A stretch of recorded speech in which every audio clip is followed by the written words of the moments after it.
Okay, I'm going to share my screen.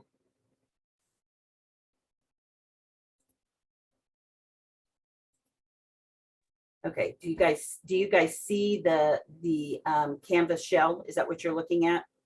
Yes. Okay, so on the canvas shell, the things that I would encourage you to do is all of this right here. Okay, right under learning activities. I would start with the instructor notes. On these instructor notes, open those up and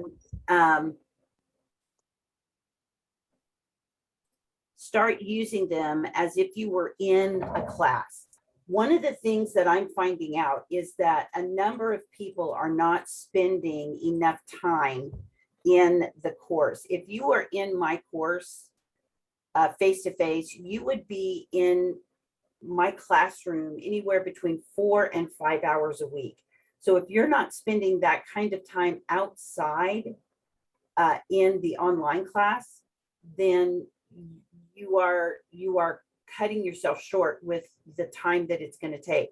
So it's 4 hours of content that you need to be spending, and then doing your discussions and your homework. If you can get information taken care of in less than 4 hours, that's great. But you do need to be spending the equivalent of a face-to-face class on this content.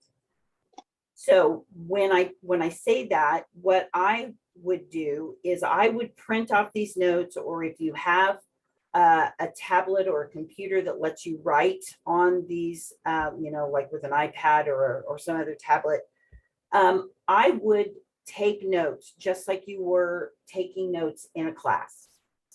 It's not enough to just read these, because that's very passive and your mind doesn't hold that content.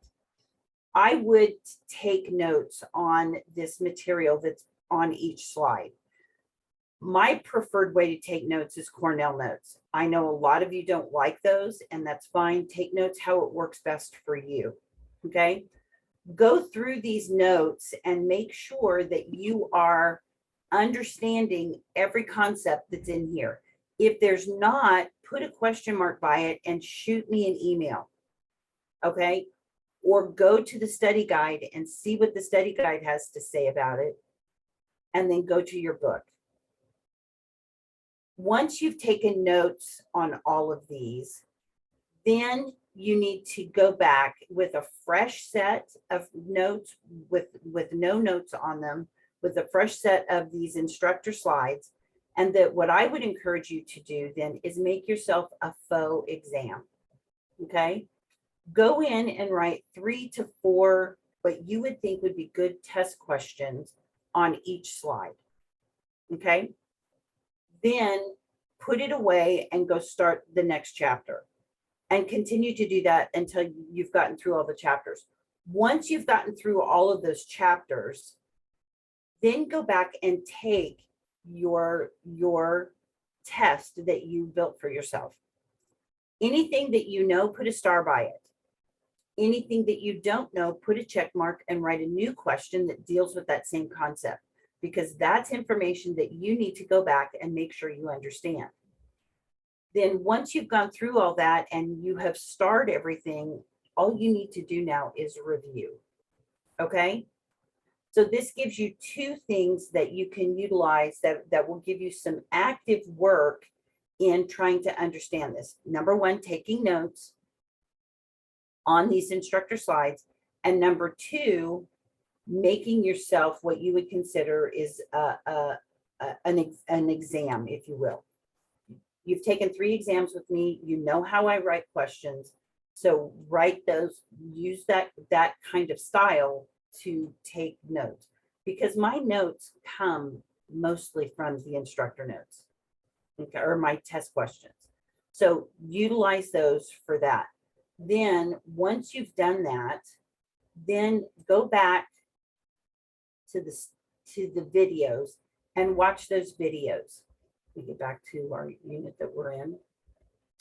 So watch those videos. If you want to watch them while you're taking working on the instructor notes, that's fine too.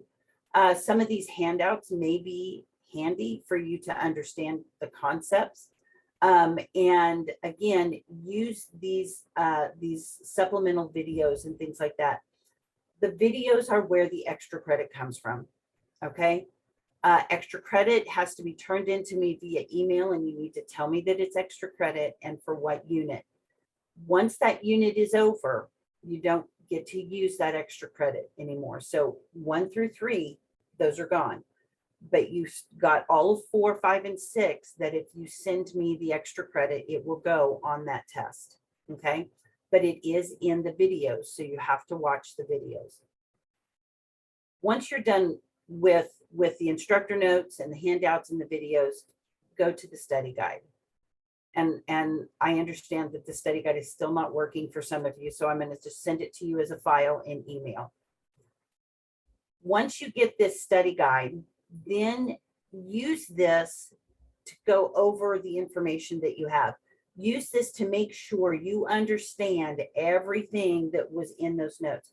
Some people are frustrated and they say that this is just a repeat word for word of the notes. That is not at all it. We have condensed the notes down into the study guide, okay? This is giving you the high points, the vocabulary. This is giving you just kind of a quick and dirty about everything that we covered for here in the first part here. We're talking about hematology. This is what we covered about the blood. This is a little bit of the vocabulary that was covered about the blood. So all of these are giving you the bullet points, if you will, on each topic within the chapters that we looked at. Use this study guide to make sure that you have covered everything. That's what I would use this for. This would be my last thing that I work with. I would make sure that everything on here I understood. And if I don't, then I go back to the instructor notes. I go back to my little test. I go back to the videos, and I go back to the book, and I figure out what it is. If you still can't figure it out, send me an email. Or if you want to send me an email before you go back to any of that other stuff, just send me an email and I will get back with you as quickly as I can. All of the material that is going to be covered is covered here on the study guide. So everything is there. Again, your questions on the exams are coming from a pool of questions. So you may not get any questions on a certain thing. Maybe you won't get any questions on ischemia on this next test, but you may get 4 or 5 questions on myocardial infarction.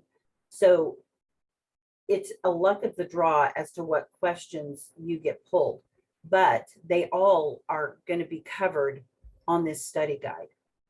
So be sure that you use this study guide as a way to ensure that you have covered everything in the notes and in the material that you have made as a study guide. I know some of you have utilized Quizlet in the past. If you've purchased Quizlet and have used that, that's a good resource. They will make multiple choice quizzes for you. I discourage you using somebody else's Quizlet because you don't know what that other person is supposed to be covering. So using a Quizlet that somebody else has made is not to your advantage. Again, that's going to be passive work. Utilize your own note taking, your own test taking or test production, the test that you would make. Make flashcards. If you're somebody who learns by flashcards, by all means, make those flashcards. So utilize whatever works best for you. This is weighty material. I understand that it's difficult material. This is probably one of the most difficult courses that you'll take outside of a nursing course. So this is requiring you to go back and remember some of your A&P. So if you still have access to your A&P book, go grab that and utilize that as well. So those are the ways that I would work.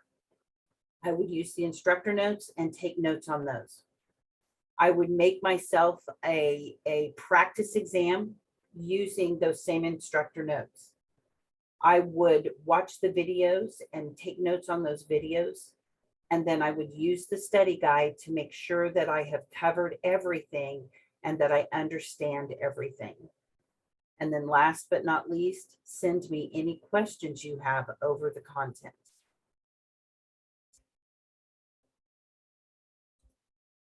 Are there any questions outside of this that I haven't answered?